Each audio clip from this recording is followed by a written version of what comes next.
Welcome to another chapter podcast with your hosts, Claire and Rebecca.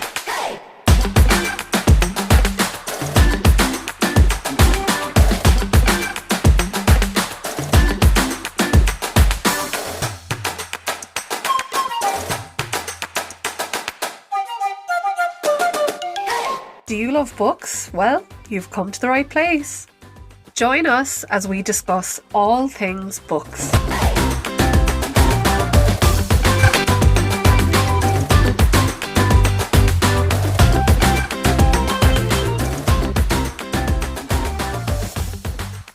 Welcome to chapter 14 of Another Chapter, the podcast. Today's guest is someone who has excelled in the area of historical fiction. Her back catalogue includes wonderful titles such as The Bird in the Bamboo Cage, and her debut, The Girl Who Came Home, which was a New York Times bestseller, an amazing feat for a debut novel.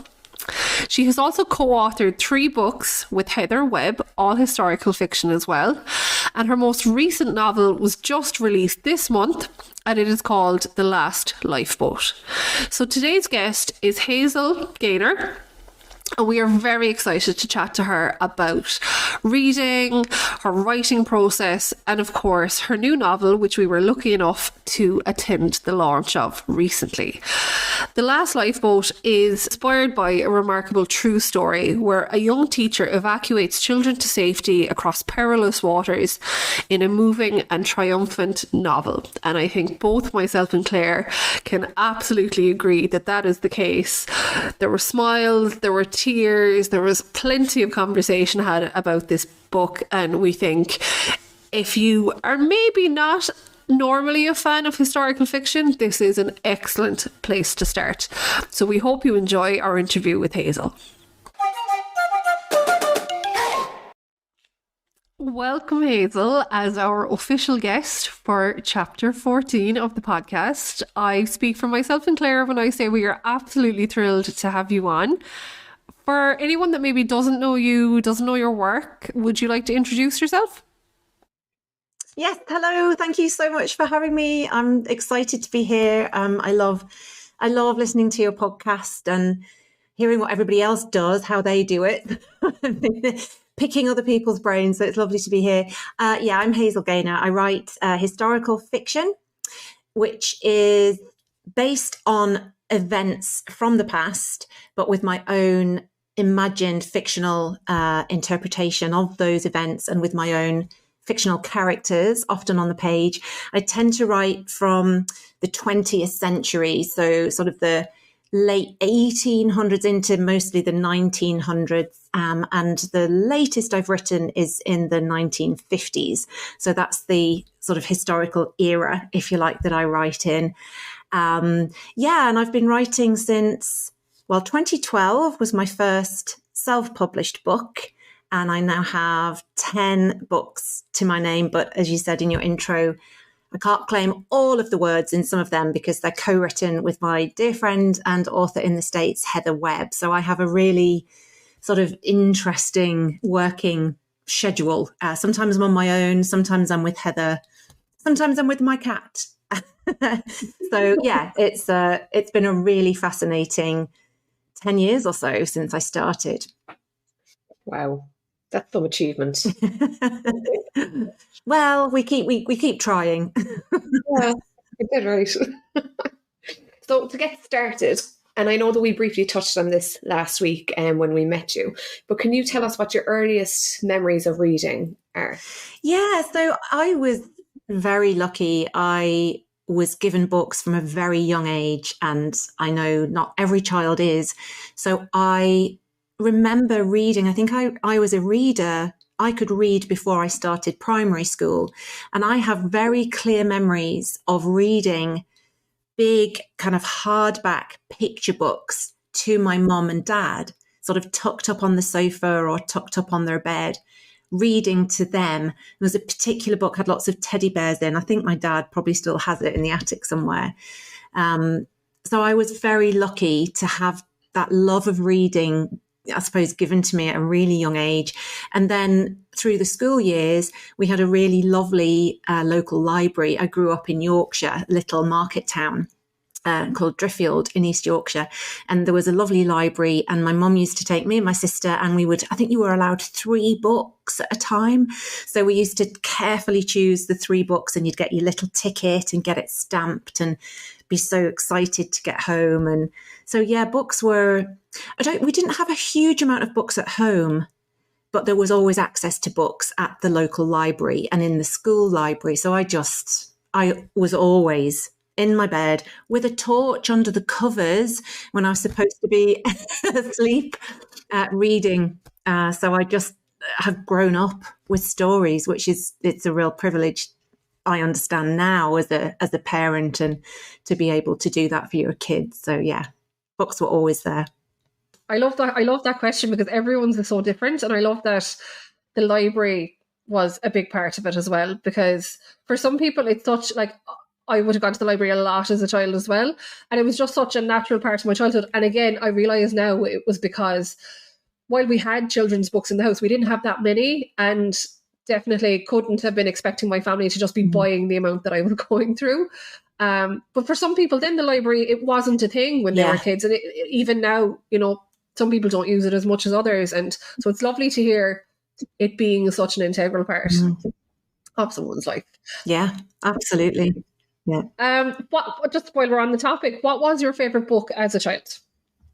Yeah, so I had lots, and we were talking about this the other night, and I have this kind of little dilemma between my favourite bears. So is it Winnie the Pooh or Paddington? Because I kind of grew up with them both.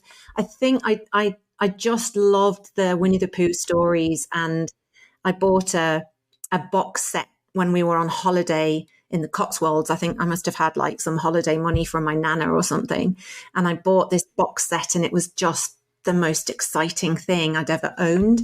And I still have it. And I just, those stories and those little characters and that world they lived in, I just adored it. And then, of course, I got into stuff like Black Beauty and Jill's Pony Club and Mallory Towers and all of that good stuff. I loved all of that. I wanted to play lacrosse and go wherever they went, swimming off the rocks somewhere. It was just so vivid, wasn't it?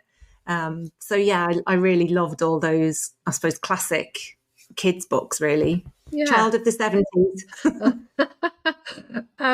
But they're lovely, and especially the fact that you bought one yourself and you're saying it's still in existence is fabulous. Like it's so lovely to have it to kind of even just as a memento for yourself, but to pass on then as if you wish. What book would you say? Mine. Oh, it's yours. They've got their own. What book would you say has had the biggest impact on your life, and why? Would it be one of those childhood books, or maybe another one as you grew up? Yeah, I always struggle with this question because I think in a way every book I've read, in terms of ending up being a writer, has probably had an impact. And, those times where you just need to hide away with a book, whether you've had a fallout with a boy you like at school, or you're feeling teenage angst or whatever it is. So there's lots of different stages in my life. I remember reading the Harry Potter books when I was an adult, commuting on the trains in London in that phase of my life. And I think it's hard to pin one down, but I think probably in terms of my ending up writing, I read Philippa Gregory's The Other Boleyn Girl. Was that out in the late 90s? And that was the first time I'd read history in the form of a novel.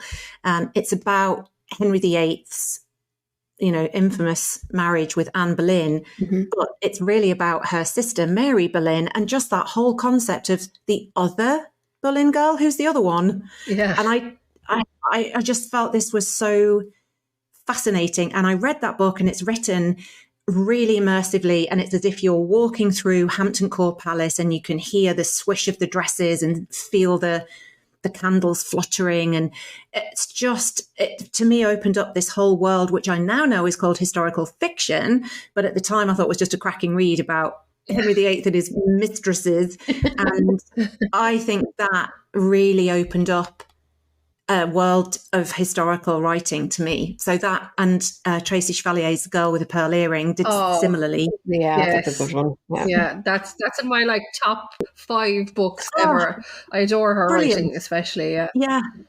And just genius to take something from history. And, you know, there we are, a classic Dutch master's painting, but who's the person in that painting? I mean, that's where the genius lies. So I think those two have really inspired me to understand how to write historical fiction, and that you can make up bits of history. Yeah. So I'll say those. They're very good ones. I was wondering actually what books had kind of sparked that in you, that love of the historical fiction. And I haven't read the other Boiling Girl, but we've both read Girl with a Pearl Earring. I actually did it as part of my Leaving Cert. Oh wow! Years ago. Brilliant. Yeah. And it's an interesting one too. I like, again, the same thing, like going into something that you know is fact, but building this whole world around it that could have been quite a possibility. Exactly. And it's I suppose that, you know, it's fiction, so you can kind of do what you want with that. And I heard Tracy Chevalier speak about that book at an event at the V&A Museum in London for, I think it was its 20th anniversary a few years ago. And I first of all couldn't believe it was that old, or that I was, but she was absolutely fascinating. And she wrote that book in 9 months. Wow. Because she said she had this idea for it, and then just after she'd started writing it, she discovered she was pregnant. So she had to get it finished before her baby was due. So she wrote it really quickly. And it's not a big book, but it just a slimmer book doesn't mean it hasn't taken, because there's so much research in that. And I just think there's some energy in that book, and it kind of didn't surprise me that she'd written it quickly, because you kind of feel that in it. Fascinating. Yeah, really clever. And would she be an author for you? Have you read an awful lot of her books, or do you have other authors that would be your go-tos?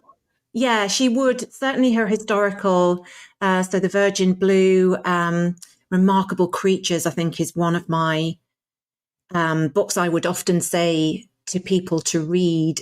It's one that sort of got, I think, taken over a bit by Girl with a Pearl Earring. But Remarkable Creatures is about Mary Anning, who discovered the first intact ichthyosaur, I can never say that, fossil on the Dorset coast in the 1800s. Oh. And, you know, no woman had any business doing anything scientific at that time. And it's about her struggle to be taken seriously amongst all these very stuffy men at the British Museum. And, you know, she sells seashells on the seashore.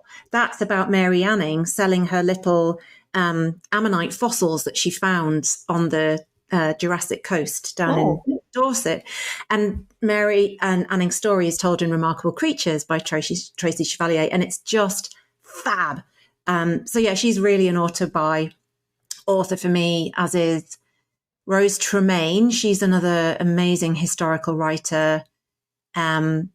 Maggie O'Farrell now would be as well, and Kate Atkinson, since I read Life After Life and just absolutely rave about it. So yeah, they would be my sort of, whatever they're writing, I'll buy it. Yeah. And do you stick an awful lot though to reading historical fiction? Like, is that your favorite genre, or do you kind of branch out for a break? Yeah, I mean, I'm really drawn to history. I'm just always fascinated by where's the true story in this, or if it's not even based in truth, but it's just set in a period of history. I'm massively drawn to that. But I like a little palate cleanse every now and again. So I'll read a nice romantic book every now and again. I've been getting into Emily Henry's books. I really like those. Yeah. Book Lovers and Happy Places, her new one at the minute. Taylor Jenkins Reid, I just adored. Daisy Jones and the Six. And I have Carrie Soto is Back, which is based on tennis, which I love. So yeah, they're sort of, they're different. So I do. And then of course I'm very good friends with Catherine Ryan Howard, who writes terrifying thrillers. So I read them every now and again as well. As a palate cleanser. Well, it's terrifying. Speaking of Catherine Ryan Howard, can I ask a question that came into us? There we go. Let me find it here now. Is it a question from her? No. It came into us. How did you and Carmel and Catherine first meet? Were you authors that met each other first, or were you friends that met each other first? Well, I mean, it's amazing, isn't it? So myself, Carmel Harrington and Catherine Ryan Howard sort of move as a pack now. If you get one of us, you get all three of us, which we saw very much so the other night when they ended up signing copies of my new book, The Last Lifeboat. They actually had stickers with signed by the author's friend. But we... really, I know, they're so bold. So Catherine and I met many years ago at a writer's workshop that was being run by what is now called writing.ie, run by Vanessa O'Loughlin, who writes as Sam Blake, but at the time was known as Inkwell Writers. And I was not long out of my totally different corporate life and trying to figure out if I could write and what I could write and how do you write. And I ended up on a workshop with Catherine Ryan Howard, who was just writing a memoir about working as a rep in Disney World in Florida, and was self-publishing. And we just connected, hit it off. And we used to go to events together, just not go together, but end up there together. So we got to know each other quite well. And then Carmel and I have this weirdly similar path. So Carmel and I both self-published our first books in the same year. We didn't know each other at all.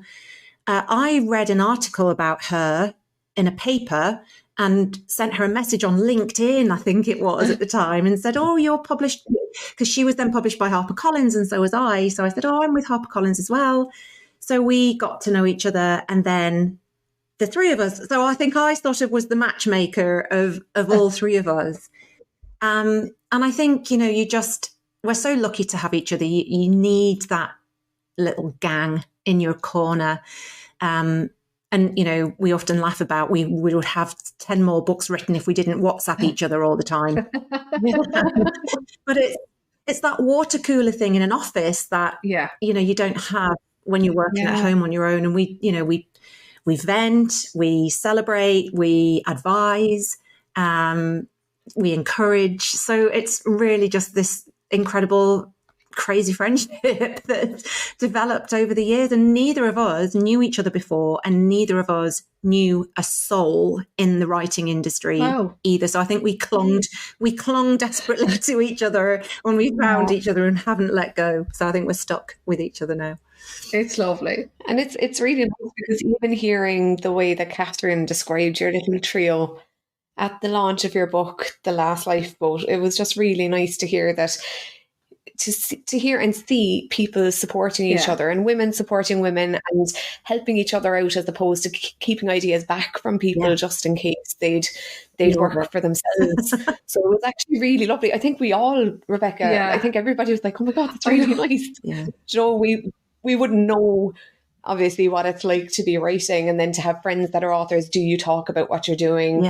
Do you try and keep your cards close to your chest or whatever? But clearly not at all. No, I mean, we know each other's books inside out and back to front. It's lovely to be able to say. I think, do you know what? The whole writing community in Ireland, I think it's incredible, and again, saw that at the launch the other night, the number of writers who'll go and support another writer. And I think, because you understand what it's taken to get to the stage where the book is actually now out there. And there's a lot that goes on quietly in the background, and that's rightly so. But I think because we get that as other writers, and then, it used to surprise me, because I was a bit like, well, surely if you talk to people about what you're writing, that everybody will sort of take each other's ideas, and it's really not like that at all. And of course, there's room for all of us. There's room for everyone to be successful, and like you say, women supporting women. It's really quite a powerful thing. I think, particularly in Ireland, a lot of people I connect with in the UK and America, they comment on it. It's really, really great to see. It's not this hideous backstabbing thing that I think people think it might be. It's very encouraging. Because we commented on that as well last night. We were looking around going, oh, that's Sheila O'Flanagan there, and that's Claudia Carroll, and there's Andrea Mara. Look, we were like, oh, this is amazing. Do you know, it was so lovely that so many other authors came out as well. And everyone was just so happy to be there and so happy for you and so lovely about the book. It was just such a positive evening. It was so lovely. So it's nice. It's nice to have that to celebrate all of the hard work.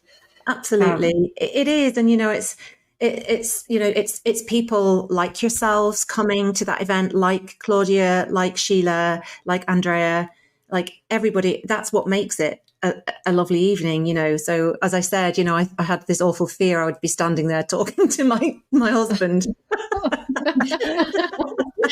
As it turned out, I wasn't. So it was all good. But it's a fabulous community, and it really does uplift, inspire. We're all watching what everybody's achieving, and of course we all want to achieve the best. And it's inspiring when somebody does that, and you're like, okay, great. Well, let's all get there then. So it's really can be done, which is nice. Yeah. There's hope. Is there? I presume. Sorry, no, because again, my connection kind of came and went there again. Have you asked what is an underappreciated book that you love? We didn't, but I think I've kind of mentioned it because I mentioned Remarkable Creatures by Tracy Chevalier, which is it's a quieter book. It's quieter book because everybody talks about Girl with the Pearl Earring, and I think it's a fun. If you like historical novels, or dinosaurs or science. I was just about to say that's the one about the fossils on the beach, isn't it? Yeah. I'm sure I have that somewhere here. Yeah, it's just brilliant. I read it a few years after Pearl Earring, and I'd put it up there with it, and it doesn't really get talked about as much. There's so many books, isn't there, that are just quiet, brilliantly quiet books. And I actually read a book last year called A Terrible Kindness by Jo Browning Rowe. It was her debut, and it's about, I don't know if you know about this awful tragedy in the 1960s in Aberfan in Wales, where a coal mine slurry tip fell onto the school. And I had thought many times of writing about that event, and I just couldn't figure out a way to do it. It frightened me actually to touch on that quite close tragedy, and she has done it incredibly well. And again, it's been a very successful book, but it's one I often talk to other people about, having read it, because it was just so beautifully done and such a clever piece of fiction, but very sensitively handled, heartbreaking, but done so beautifully. So that's another one I'd like to mention as well. Yeah. I'm sure we've talked about that, Claire, actually, yeah. Have we? I know that I've watched something before where it focused on a mining community. I think it was a BBC programme or whatever, and they showed this kind of happening and the community and the school and the teachers trying to save the kids and stuff. And it was really difficult to watch that. They covered it in the last or one of the episodes of The Crown, because the Queen went to Aberfan, but she didn't go initially. So there was a lot of criticism at the time that she hadn't gone to, offer comfort to the families. And she said, famously, it was one of her biggest regrets that she had taken so long. A matter of days, I think it was. I'm not quite sure the circumstances, but it really tormented her through her reign that she didn't go instantly. Okay. And that's what I remember from the programme. They really focused on the fact that they were like, "Where's the Queen? There's nobody here from the royal family representing." Given the extent of the tragedy and stuff. Yeah. So, and I think I think sometimes sometimes we want to laugh, or we want to watch a romance or read a romance and look at people falling in love. And sometimes we want to be frightened and we pick up a thriller or a horror. And and sometimes I think we just need to be sad. We need to let ourselves be sad, but also see that human sort of resilience and hope that comes out of tragic events. And I think it's okay to, I don't mind watching something like that it's really profound, and it makes you stop and think, what would you do? That's often why I'm driven to write about it. It's hard to read and write about things that are sad, based in tragedy, but I think it's as valuable and important as when we need to have a laugh or when we need to fall in love, and it's, I think, done well, it can be incredibly powerful. Yeah. And what was the last book that kept you up late? Well, actually, and it's a brilliant book that's out just now, Yellow Face by Rebecca Kwang, which as a writer is just, it's astonishing because it's an absolute warts and all expose of the publishing industry. And it's a literary thriller. And it's about stealing somebody's identity. It's about toxic friendships. It's about cancel culture. It's absolutely brilliant. I howled laughing. I was like shocked. It just totally kept me turning the page. Loved it. So that was one I read recently. And also brilliant book. Actually, I'm looking at it on my shelves now. Wayward by Amelia Hart. It was her debut, and it's told over 4 centuries. It's 3 women from a witch trial, I think in the 1600s, to, it might be the 1940s, and then contemporary. And it's a brilliant, it's a fantastic book, brilliant for book clubs. Again, powerful women's place in history, and just really clever. And I loved it. That was another one that kept me up. Sounds right up my street. Actually, I have Yellow Face to read. Yeah, Yellow Face is great fun. Wayward, it's the author's debut. I knew very little about it. The cover just caught me. I'm very much sucked in by a pretty cover. And I've been telling everybody about it. Yeah, it's brilliant. Okay, we must definitely look at that one for ourselves. So just to finish the reading portion of our questions, if you could have dinner with 3 fictional characters, who would they be? Well, if it wasn't Winnie the Pooh, Tigger and Eeyore, probably, well, they'd be good, wouldn't they? I'd actually love Elizabeth Zott from Lessons in Chemistry, which I read recently, Bonnie Garmus. She was brilliant. And her dog, 630, so that's 2. And probably Ursula Todd from Life After Life, because she is just, I just can't talk about that book enough, really. But yeah, if it's not the Winnie the Pooh table, then we'll have them and see where we go. The kids' table and the adults' table. Yeah, we can have both. Absolutely. Like the wedding. So The Last Lifeboat was released in the last few weeks and is getting fantastic reviews, Hazel. Do you want to talk a little bit about that specifically? Yeah.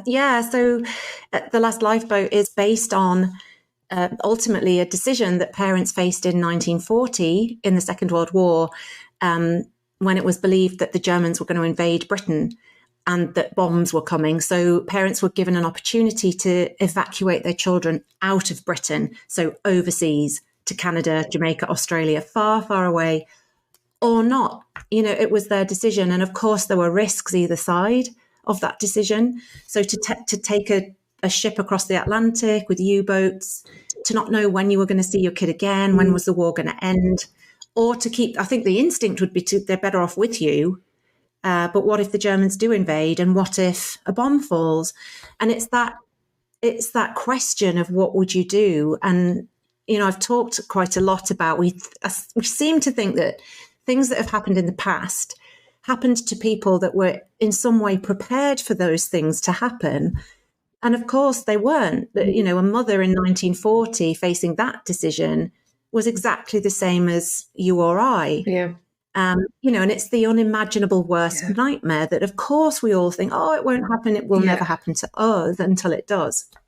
And that was the premise of The Last Lifeboat. And again, that's all based in fact, and the tragedy of one of those evacuee ships being torpedoed, which resulted in a lifeboat of survivors being lost in the Atlantic, believed to have been lost in the sinking of the ship. And it's the human drama that unfolds in the lifeboat with the survivors and back in London with the mother who has sent her children on this ship that has been torpedoed, and how the emotions and the instinct to fight to survive or fight to discover what's happened to your loved ones kind of takes over.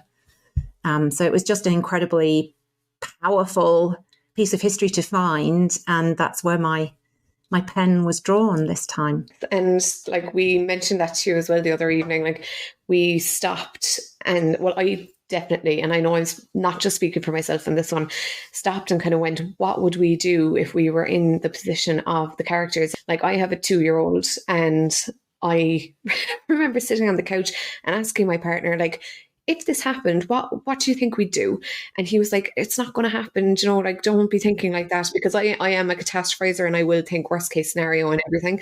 So he's always going, you're grand, don't worry about it. And I was like, no, but if this happened, like, what kind of a decision do you think we would come to? And it was a book that you had to read and put down and have a serious think about, because as you said, it's based on factual events. So it's not something that you can just fob off and go, oh, that was awful. You have to actually just sit back and go, geez, what did these people have to do? Yeah. And as we said as well, people are still having to make these kinds of decisions, trying to evacuate their families for safety and stuff. And it's harrowing. And how did you come across that story? So it's funny, I was looking particularly for pieces of World War II that were less well known. And I was thinking of writing something about the evacuees, but I felt that story had maybe been told, the sort of children on the train station platforms with their gas masks and heading away from the cities into the British countryside. So I felt that story had maybe been told. And I was reading about these different ministries. I mean, it sounds like something out of Harry Potter, like the Ministry of Information and the Ministry of Food and, Ministry of Muggles. And I found it was a piece of information about the Children's Overseas Reception Board, which then raised a flag. And I was like, overseas? What was that? And it talked about this wave of mass evacuation overseas and these sea evacuees, the CVACs, that were taken away from Britain. And I had never heard of that before. And that's when I learned about the sinking of the city of Benares, the ship that inspired my fictional ship, the SS Carlisle, in The Last Lifeboat. So, it was just this crazy piece of history that I had never heard about in all of the stuff I've read about the World Wars.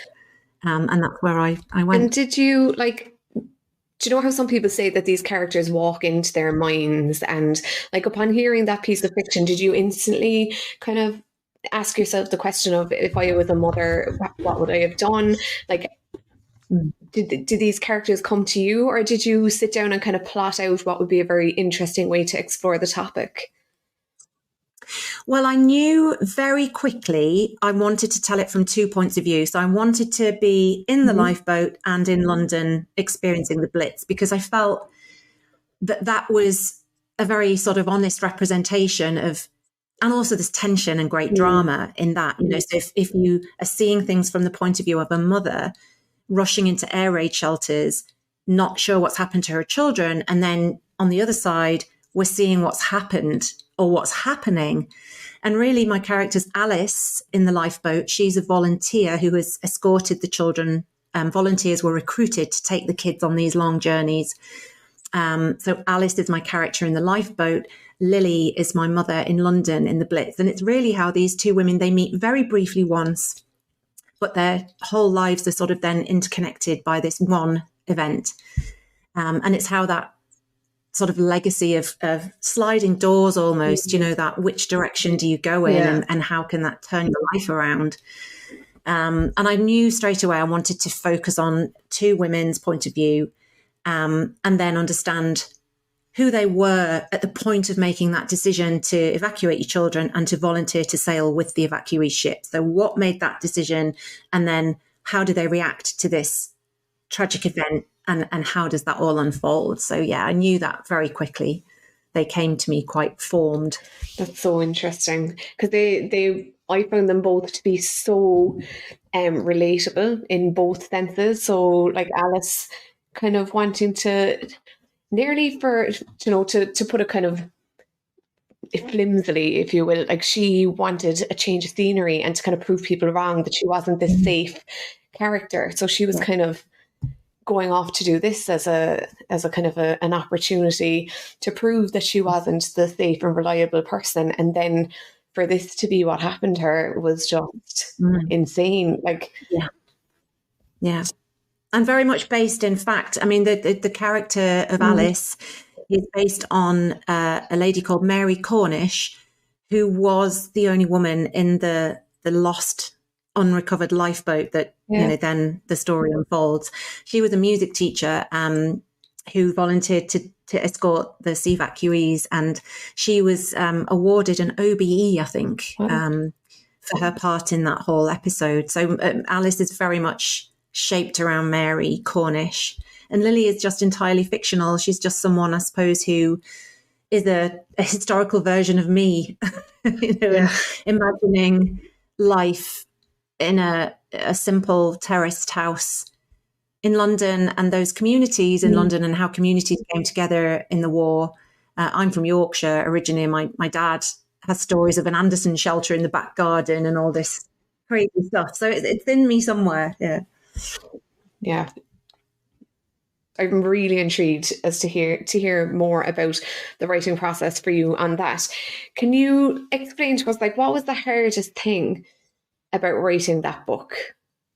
Did you have to stick to specifics? Like, did that hold you back when you're writing, like having to base things around something factual? Can that be restrictive, I suppose? Or well, yes and no. And I think, I'm always very conscious that I approach writing my historical novels with a sort of a healthy respect for the fact and for the history, but being very mindful of the fact that I'm writing a novel, I'm writing fiction, I'm writing a great story, hopefully. So once I've researched the event, the era, I have a kind of general understanding of where I am, what are the main concerns, what are the key events. So for me, obviously 1940, this whole evacuation program started because Hitler was in France and he was coming next to England is what was expected. So I had to understand whereabouts in the war are we, what was it like in Britain at the time? And then really I just sort of park that and just let myself write. And if I need to check something, I'll go back and check details, what happened, what sort of bombs were they expecting, what advice were the government giving to people. So you can add all that texture in. But I think first and foremost, I want to understand enough so that I can be authentic. But then I try not to be sort of hobbled by that and just let myself write. And I can then correct my bloopers when I'm editing, because the first draft really just needs the energy of writing. And then you can go back in and get all technical and, sort of pull out inconsistencies and add in the detail of the era. But it was hard to write the scenes in the lifeboat because obviously you're not moving in a setting. And to create drama where there's no change in the setting. Obviously, most stories, people move around, even if it's only within their own home. They're in a different room. They were in the lifeboat. There's nothing except water and the people they're with. So that was a challenge to sustain interest, tension, drama in those chapters in the book where essentially nothing much is happening, but that's the whole point. Well, a lot's happening, but not much is changing. And that's the whole point of that sense of helplessness and claustrophobia. So yeah, that was challenging to keep it quite tight, because I've often written quite big stories where, I'm talking about years, and this was really told over 8 days. So that was interesting. Yeah, I loved it actually, being a bit sort of more intense like that. Yeah, and the tension in it is quite good. Like, I found even reading it, you were wondering what could happen in between these, being lost and being found, I suppose. Like where are they going to end up? Yeah. And it's creating those little, everything becomes magnified. So even though that you're stuck in this lifeboat, every tiny movement, that just the indignity of having to go to the toilet, everything is magnified in that intense situation. So that's where the tension and drama came in a really different way. And the sense of cabin fever and everything, like just, absolutely. Yeah. What about like the emotional element of writing the book? Did you find it very difficult to keep yourself separate from that? Like it is, as we discussed, like I found it a very emotional book. How did you manage to invest yourself so fully in a book like this and manage to hold yourself together on the outside? And then go and put the dinner on and clean the toilets. I know it's a weird one, isn't it? I think I've got better over the years at sort of compartmentalizing. When I write when the kids are at school, and the kids are older now, so they have a full school day from 9 till 4. So I get a good chunk of hours where I can be in that emotional drama. I'm quite good at keeping that on the page. Like I do walk around and I'm thinking about what will a character do next, but I don't carry the emotion with me when I stop writing. And I think it's just the practical life takes over. I've got to be in a car. I've got to be taking the kids to football training. I've got to get to Aldi, So I think it's a job, and you've got to park the job. And of course there are scenes where you're sort of you're in it and hours pass, and you've been caught up in this emotion. And I got very emotional when I read at the book launch the other night, because this book was finished about 6 months ago and I haven't been in those pages for a while. So when I read that scene, and the emotion came back again then, because I was thinking, oh, these children. And I cared for them so deeply. But I think you just have to park it and go and live life and do your stuff with family and then come back to it. Yeah. I love historical fiction stories that are inspired by true events, not just based, we'll say, in a certain era, because like that, I went on a bit of a rabbit hole once I'd finished it of trying to find more information about the real events.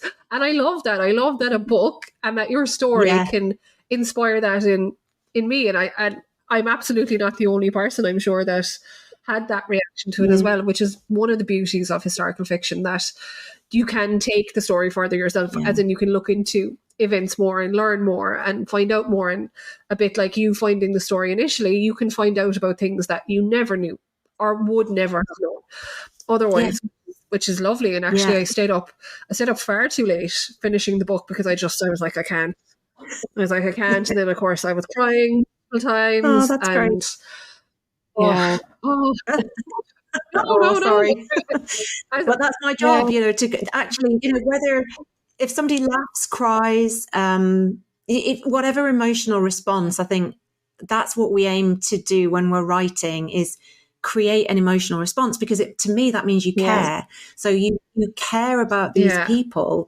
So then you're happy when they fall in love, or you're sad when they're hurt, or you're afraid for them when somebody's after them.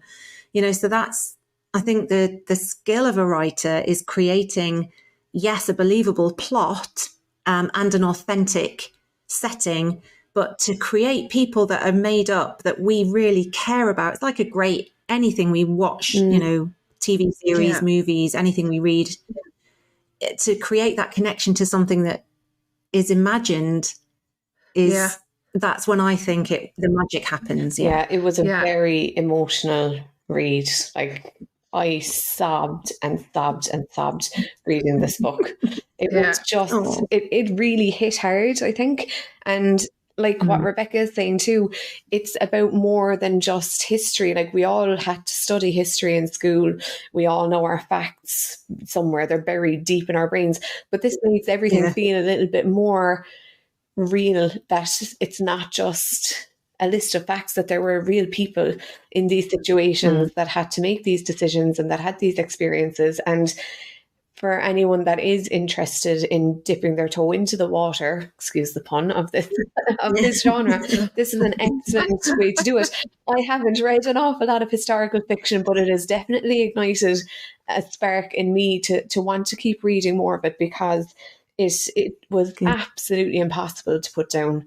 And I know that from the people that I've spoken to that have read the book, we've all had the exact same experience. Like, I stayed up late one night trying to finish it. I couldn't go to sleep, and then waking himself up with me crying, grabbing more tissues, you know. And destroying everyone's sleep all over the place. But that's the thing, isn't it? And I think, you know, it's funny that you say that about, you know, history. I think we were talking about this the other night, that the history we learn in school is very dry and stuffy, and lists and dates and things to remember. And it's very, it's just boring. And you forget that it's not just dates and pictures. It is real human lives. And I think that's, to me, the brilliant thing about historical fiction. Really, it's just, you take the historical out, it's just fiction, but it's just, instead of it being set now, it's set in a different time. And to me, that lends something extra. But I think people who aren't yet reading historical fiction, don't be put off by the historical bit, because really that's almost, it's just texture in the story. And ultimately you should not be conscious that it's not like it's a history lesson on the page. It's just a world that's built around, as we were saying, you know, characters you care about and a great story. And I love it when I meet people who haven't read much historical fiction and they're like, oh, now I'm in now. Give me more. I don't read enough of it. And it's a genre I genuinely do enjoy. And when especially, we'll say yours was the last one I had read in that genre, and I'm like, I just want to read more. Do you know, I'm like, why don't I read it more regularly? And like that now, I have loads of books on my shelves that fit into the category. I just need to reach for them over other things, because I enjoy them so much. Great. I think a part of me is slightly worried, like, that other historical fiction books won't live up to this kind of an experience. And then, well, they probably won't. They probably won't now. Probably traumatise me this much. But you know, that like you think that I might really like it, and then you might read a couple of books that are just not the same, and kind of back away from it a bit more. But but even though I think that can happen, you know, we all pick up a book, don't we, with hope. You know, that either we've read the jacket blurb and we like the sound of it, or somebody's recommended it to us. You know, it's a very personal thing. That's why I find it really hard to say, you know, what's a book everybody should read, or, you know, what is it you're recommending? Because I think it's like anything. I mean, sometimes I want rosé wine, sometimes I want Ribena, you know. It's what mood are you in? Not very often. It's usually rosé, to be honest. But I think, you know, sometimes we can feel that we're held hostage by expectation or other people's recommendations, and it's like, read what you want to read. And if, like, I mentioned at the beginning Kate Atkinson's Life After Life. My sister gave me that book years ago, and it was on the floor, let's be honest, by the side of my bed, gathering dust. And I only picked it up 2 years ago in January. And it's a big book, and I read it in, for me, really quickly, about maybe a week. And it is one of my all-time favourite books. It's a masterpiece. It's incredible. I can't believe I nearly didn't read it, but I had tried several times and it just didn't get me. Couldn't get into it. And then that one time I picked it up and I couldn't put it down. So it's just, you know, you find a book when you're meant to read it, I think, is what I believe. And was there any specific, so obviously you've written quite a variety of books now at this stage, both yourself and with your co-writer, but is there any event or figure that you found particularly challenging to write about, and how did you overcome that? I don't know if any has been more challenging. Actually, when I wrote The Cottingley Secret, and as I was writing that book, I inadvertently made contact with a living relative of one of the characters wow. that I was writing about. Well, a real person, yeah. So that's a story about two little girls in Yorkshire who claimed to have seen fairies, and this became a national yes. interest story Yeah. at the time in the 1920s. Yeah, and I made contact with the daughter of one of those little girls as an adult, Wow. and it kind of frightened me because suddenly I felt, I'm making up stuff about your mother, and I really now feel quite uncomfortable doing that. Actually, we ended up meeting. She lived in Belfast, and we met, and she was so thrilled that a Yorkshire lass was telling her mother's story. So I was very lucky, as it turned out. But I felt a little bit more close to reality than I possibly wanted to be. Yeah. So that was slightly difficult, but I was very lucky as it worked out that the lady was very supportive. Yeah. Okay, good. And I was just going to ask, I was like, oh, what would you have done if she said like, oh no, please don't. But I suppose until you're in the situation, you kind of don't know how you'd react. Yeah. No, because ultimately, you're writing, and I suppose people have written stories that do connect with a family or a living descendant, and that the living relative doesn't approve, and the work goes out with that family's non-approval, and that can be really difficult. So it was difficult for a period, but she was so very, very kind and generous about sharing details of her mother's life that it really, in the end, was very helpful. But it can be a tricky balancing act. I think definitely just understanding what you want to do with the story and sort of being clear about that from the beginning, and sort of sticking to what you want to do, trusting yourself. As I say, I always want to start from a point of respect anyway. I never set out to write anything sort of sensational or shocking truth about, which could rattle people and would very much, upset me if somebody started digging into my history in that way. But so it's generally been okay. Okay. That kind of ties in with one of our following questions about ethical considerations. Are there any ethical considerations or responsibilities that you feel when you're portraying real historical events and figures? And how do you navigate them then? Well, I think, again, it's, as I say, I think you've just got to be mindful of the fact that you are writing a story. Like with The Last Lifeboat, I was very conscious of the fact that I have written a fictionalized version of real events that, for people who lived through them, were extremely distressing. So once that's there, and I think if you can then carry that sense of respect through your work, but it is a historical novel. It's not a factual account, which is very, very different. And I did research this book, reading lots of factual accounts of the sea evacuees, of the memories of those who were on that ship, accounts of the children who then grew up and wanted to talk about what had happened. That's very different to me creating fictional characters, fictional names. None of the real names are used in this book. Similarly with The Girl Who Came Home, my first book about the Titanic, I created a fictional group of characters who went on that ship. So again, it's sort of giving yourself that space to write fiction, but with the sort of backdrop of being sensitive to the fact that this did actually happen.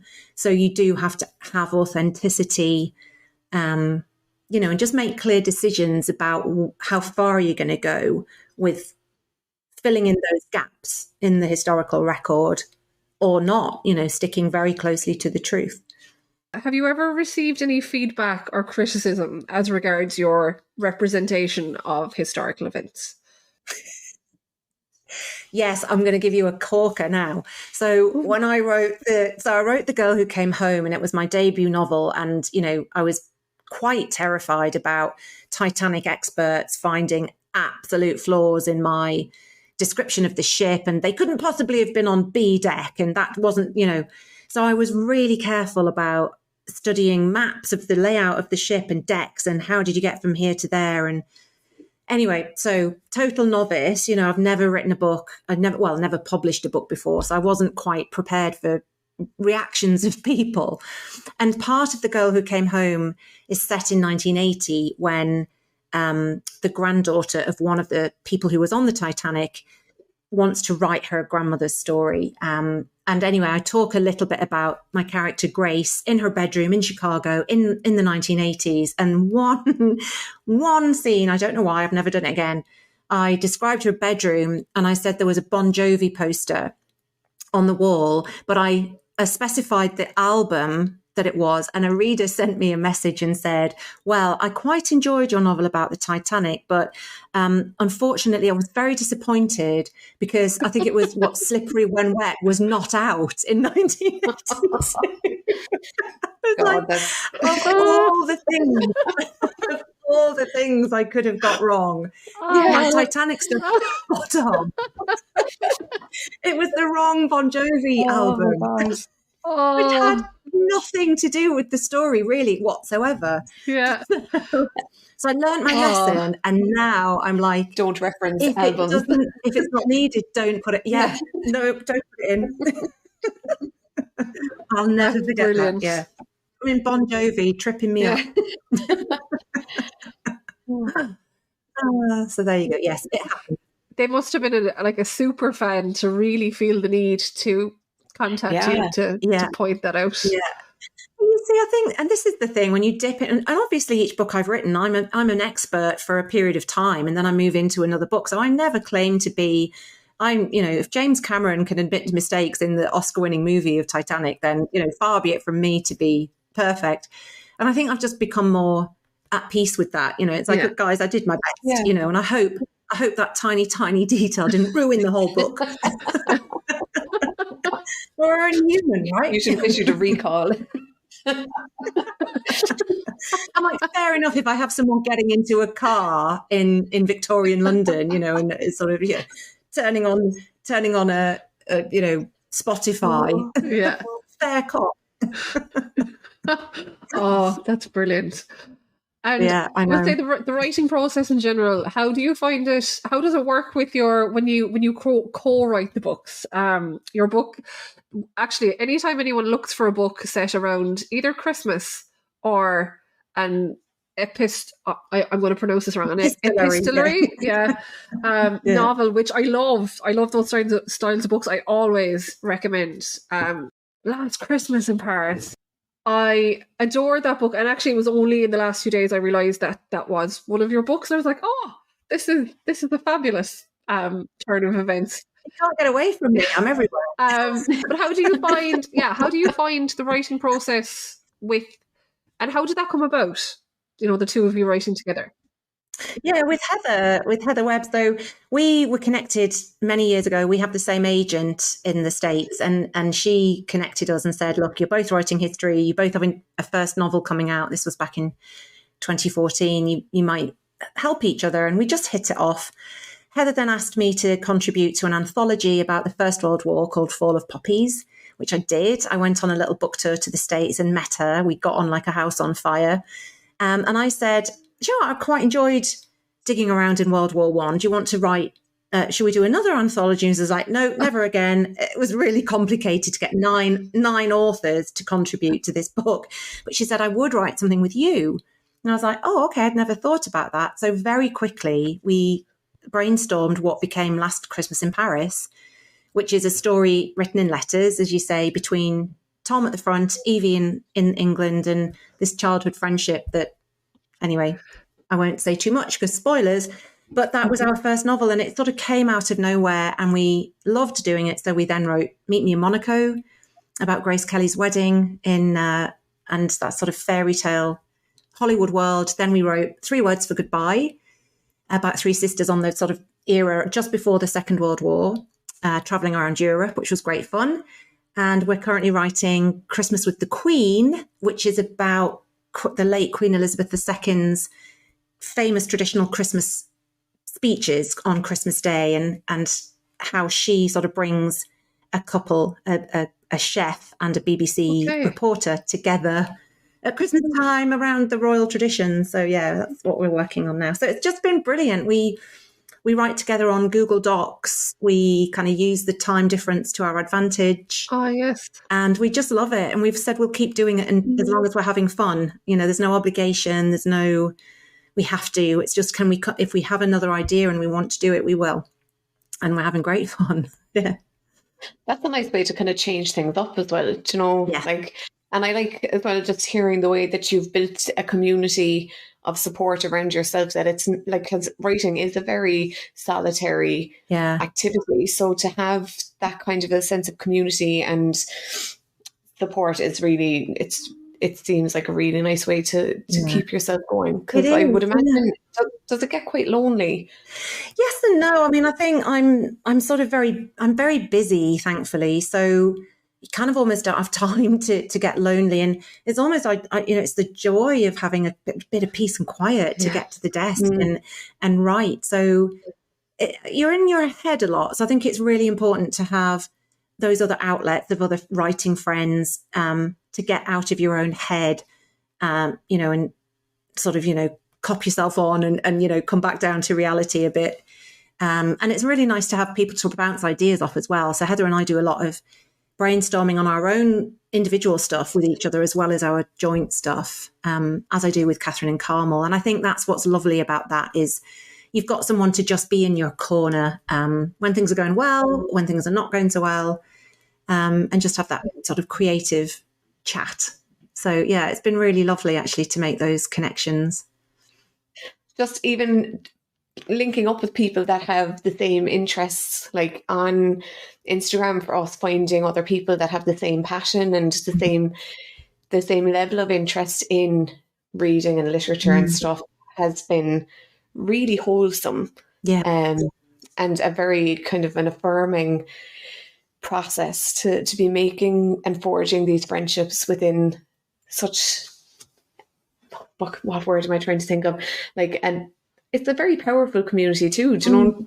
Yeah. I remember when I was younger, and even I've got two younger brothers, and they could never get why I would like to sit up in my room and read a book. And I'm always the one that they're like, oh, Claire loves reading and stuff. And sometimes it's like, is there something wrong with me that I'm the only one that seems to love it this much? But it's lovely to see that there's a whole community of people that, are like-minded and stuff as well. Yeah, absolutely. And I think whenever you find a passion for something, it's just great, isn't it, to find other people that are as passionate or as interested. And it just gives you that outlet to, sort of talk and say, what did you read this? And what do you think about that? And you're excited about it. So it is nice when you connect with other people who share that mindset. Yeah, it's lovely. Absolutely. Can we ask you about just books in general? Like, what kind of a role do you think that books and literature play in society? And why would you think that they're still relevant in today's kind of digital age? There's nothing like picking up a good book. Yeah. And I think books will always have a place. There was a period of time where people thought hardbacks were gone. It's like the vinyl revival. People find stuff again. And books are, as I said earlier, they're never going away. If you don't want to read this book today, you might read it in a year's time. And I think, of course, formats are changing. So we've got digital books, we've got audio books, we've got different ways of reading books now.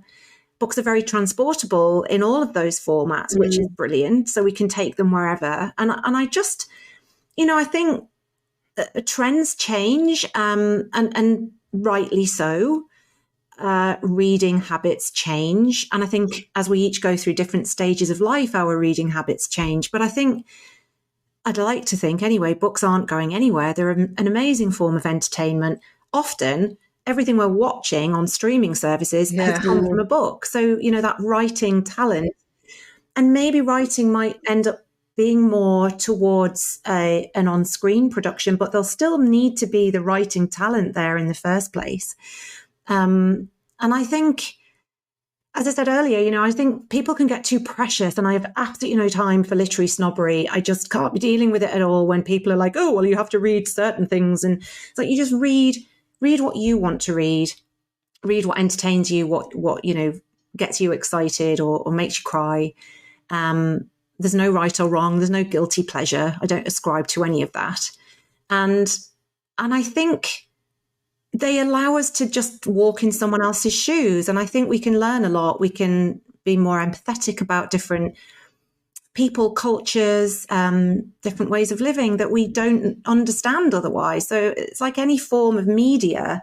If we embrace it, we can be entertained whilst also maybe learning something about another person's outlook in life. And yeah, I think books are really where that all started. You know, obviously more modern forms of media have developed from that. But and if you don't want to pick up a physical book, listen to an audiobook whilst you're in the car. You know, you don't have to actually sit there with it clutching a big hardback if that's not your thing. You know, listen to a book. It's the same story. It's just in a different format that maybe appeals to you. So if I'd say if someone's in a reading slump, you know, if you've not read a hardback for a while, go and read a hardback. Get one with lovely sprayed edges, or, you know, go and read some short stories, a little collection of short stories. Pick up a poetry book. You know, change your genre. Go and listen to an audiobook. Find something. We get all bored, don't we, if we do the same thing all the time? So just mix it up and sort of find your way back in again. And the fact that you can do that within reading, that there are so many options, is a testament to it. Yeah. Anyway, you know, it's not a one size fits all thing at all. Like there's only one way to watch a movie.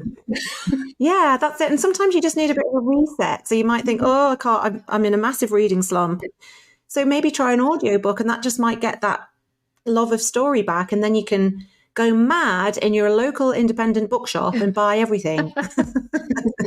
Such as The Last Lifeboat. Yeah, I mean, you know, if other books are available. There's a whole back catalogue there. And actually, that's a lovely thing for maybe someone who is picking up your book, what it will say this book, and it being the first book, that there is a wonderful back catalogue there for them to get through. Like, that's actually a lovely thing as a reader to realise I have a lot of books from this author to dip into now if I wish. You know, when you find something you like, having the option to get more kind of immediately is a very gratifying thing. So yeah, yes, absolutely. Yeah, I love that when you pick up. I think I did that with Tracy Chevalier, with The Girl with the Pearl Earring, and I was like, oh, she's written other stuff. And Hilary Mantel, you know, the Wolf Hall stuff. She wrote loads of stuff before that. But yeah, it's actually quite frightening when I open my own book and I'm like, geez, how did I do that? Where did they all come from? So yeah, once you find me, you can't get away, I'm afraid now. Great complaint.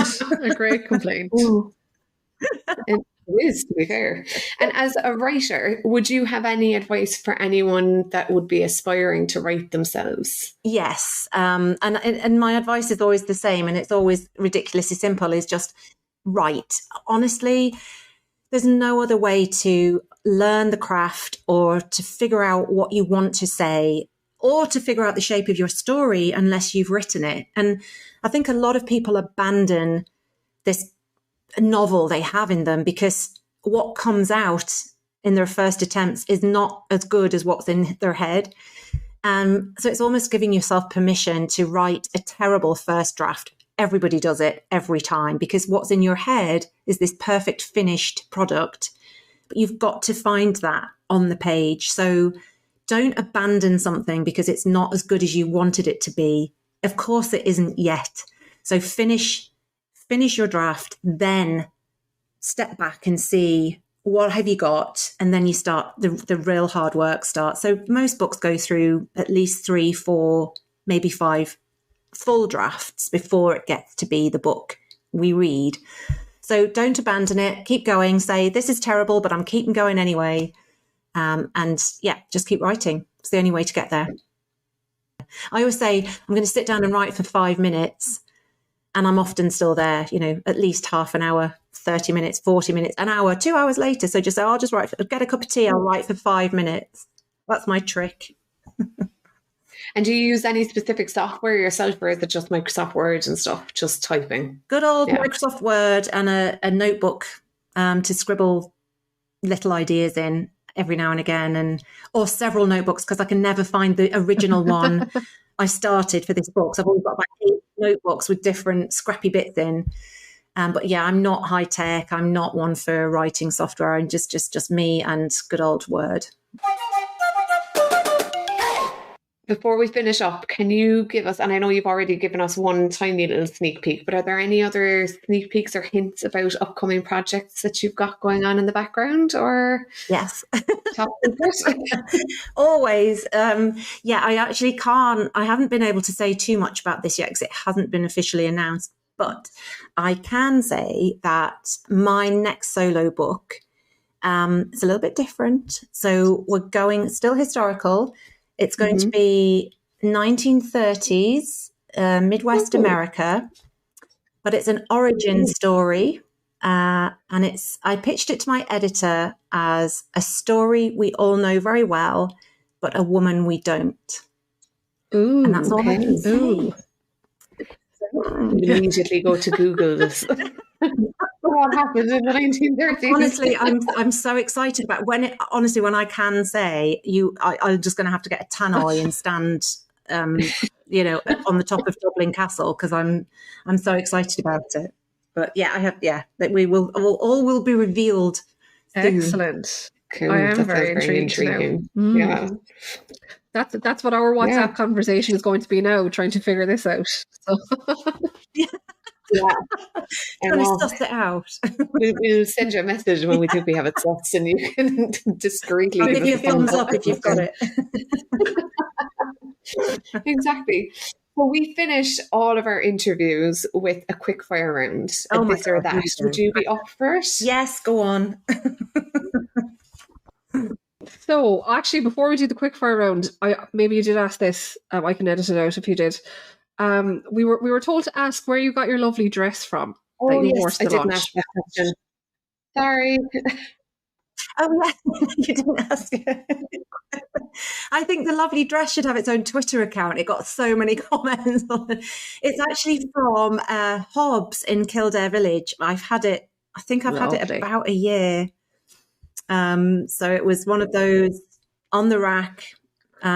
Loved it. Didn't have any occasion to wear it until last week. Yeah. So the Gaynor came Fabulous, out. yes. Yeah. Thanks.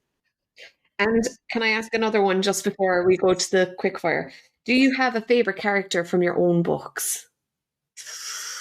That's a hard one now. Hard. Do you know what? I do. I have a real soft spot for my character in The Girl from the Savoy called Dolly Lane. And that was one of my quietest books. And I just love Dolly.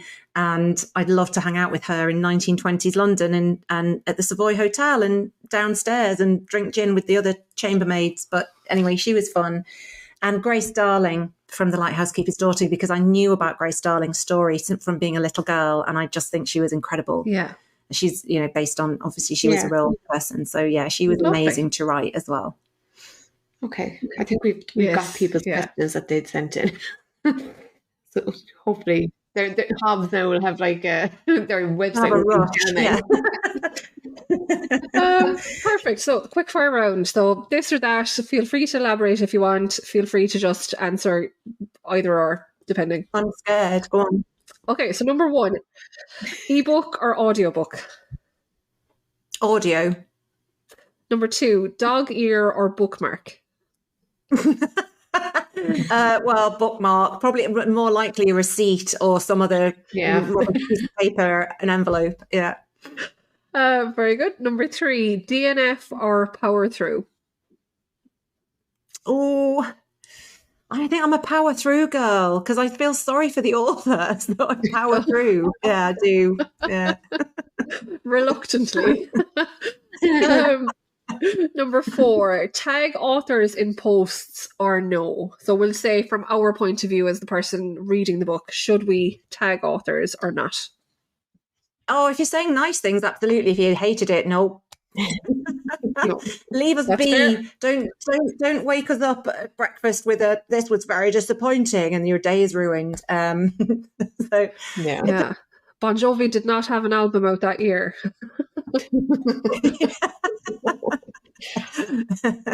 Yeah, it's a tricky one, but if there's nothing good to say, don't be telling the author about it. Yeah. That's fair. Fair. Number 5. I have no numbers next to these. Lend books to friends or no way? Well, yes. But, well, I do have these little library tickets that I've just got recently that I'm going to start putting inside my books. Because you do. I always lend them to my sister, actually. And she lives in England. So then every time I go and see her, she's like, oh, yeah, there's these 8 books that I robbed from your house the last time I was there. So I do get them back eventually. You miss them, though. Yeah. That's little a good library idea. tickets. Yeah. Excellent. Next one. Read one book at a time or multiple on the go? One at a time. Yeah.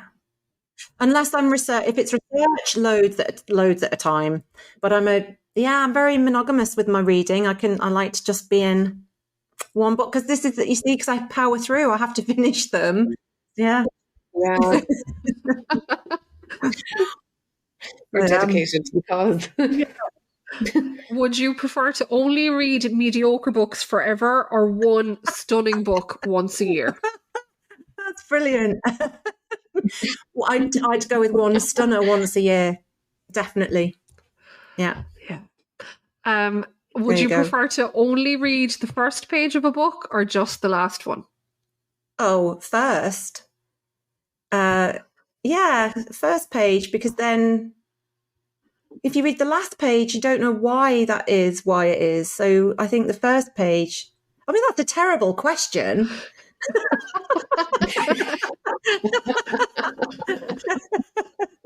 It's an awful situation to be in. Yeah. It's a shocking situation to be in. Where is this place we're living? Number 9. Yeah. Would you have an actor you don't really like play the lead in an adaptation of your book, or have an actor that you love turn down the role? Oh my God, that's a brilliant question. Wow. I don't know. That's an absolute dilemma. If you had someone, it is. Well, if you had someone you love turn it down, but then someone you're not so keen on takes the role. Oh, I don't know. I don't know. What would you do? Write a letter pleading them. I mean, you wouldn't say no, would you? Would you say no to an adaptation? I mean, it's the dream, let's be honest. I'm sure I could get over it. I'm sure I'd get over them. just to see it on the screen. Yeah, we'll go with Wouldn't it be wonderful to be in the position for that dilemma? I suppose. No, so, I'm totally ruthless here now. Yeah, no, we can have someone I don't like. That's fine. Yeah. And last question, which place do you prefer, Yorkshire or Ireland? No. I couldn't even come up with a specific place in Ireland because I'm not sure where you live. So I was like, Ireland as a whole. I mean, are you trying to get me cancelled? No. Do you know what? I'll be very honest. When I'm in whichever place is where I love the most. So there you go. So when I'm in Ireland, I love Ireland the most. And when I'm in Yorkshire, I love Yorkshire the most. That's a good answer. And do you get back to England a lot? Yeah, reasonably enough. I'm heading over on Wednesday, actually. I'm doing a little book tour. So I'm going to be around Yorkshire. I'm going to be in Leeds, Harrogate, York. I'm doing an event with a lovely bookshop in Brigg in North Lincolnshire. And then I'm heading down to London to do an event with the Historical Writers Association. Oh, wow. And I'm heading down to Kent to a few bookshops. But I'm going to be back in Yorkshire. So I'm very excited about getting a fat rascal from Betty's Tea Rooms while I'm there. It's a little cake. Yeah. I was going to say, I was like, should I ask? Yeah. I'll put a picture of it on Instagram so you can know what I'm talking about. But yeah, it's just I think whenever you go back to where you grew up, there's that nostalgia, isn't there? And that little sense. So we overlapped. That's our problem. Yeah, that's it. Yeah. I've never left Yorkshire, really, part of me, but I'm fully Irish now. I'm an Irish citizen now, and I'm here 22 years. Yeah. So, I mean, everything mad has happened to me in my life here in Ireland. You move to Ireland? My husband's Irish. Yeah, so it was for love. Yeah. It was for love. Yeah. Yeah. Good old romantic love story. And I'm here 22 years and clearly haven't picked up the accent at all. But I always call Ireland home, and I call Yorkshire home home. That's how I kind of differentiate. So when I'm flying back from a holiday and I see Dublin, it's like, I'm home. But when I go back to York next week, I'm going to get all nostalgic. So I'll be like, I'm home. That's lovely. It's very complicated. It's lovely to have that attachment, though, to a few places. Yeah, it is. Yeah, I'm very lucky. And the fat rascals, I tell you, can't get them in Ireland. Yeah, I've never heard of them before in my life. I'm intrigued. This is another thing we will be Googling later. Yeah. Right, yeah. Get a fat rascal, there you are. Fabulous. Well, that is all of our questions, I think. Oh, thank you, ladies. That was terrifying at the end, but I can't, moral dilemmas all over the place. That's the joy of it. And we can't give you those ones in advance, to be fair, so... Yeah, you could. No, that would. I wouldn't have agreed to the interview at all. Thankfully, we have yet for someone to say, no, I do not wish to do it. So we always fun with this part. Yeah. It's like on the, I don't know if you listen to the podcast Off Menu with Ed Gamble and James Acaster, and they have guests on talking about their dream restaurant and the perfect starter, main course, dessert, but they always have a secret ingredient at the beginning of the show. And if the guest mentions it, they have to stop the interview immediately. And I'm like, what? And they have like massive celebrities on. So I'm like, what if they said fish cakes halfway through and you'd have to stop the interview? Mad, isn't it? Terrifying. Oh, that's hilarious. Yeah, you should start doing that. Pick a random word and interview over. Yeah. Mystery word. Yeah. Sorry. Yeah. Philippa Gregory. Cancelled. Thank you so much for taking the time to come and speak to us. Oh, thank you. That was great fun. Really appreciate it. And thanks again for coming up on Thursday. It was so lovely to see you there. And this was great fun. Thank you so much. Thank you for making us cry. And you're anytime. Yeah. Very welcome. Plenty more where that came from. Thanks very much. Bye. Take care, ladies. Lots of love.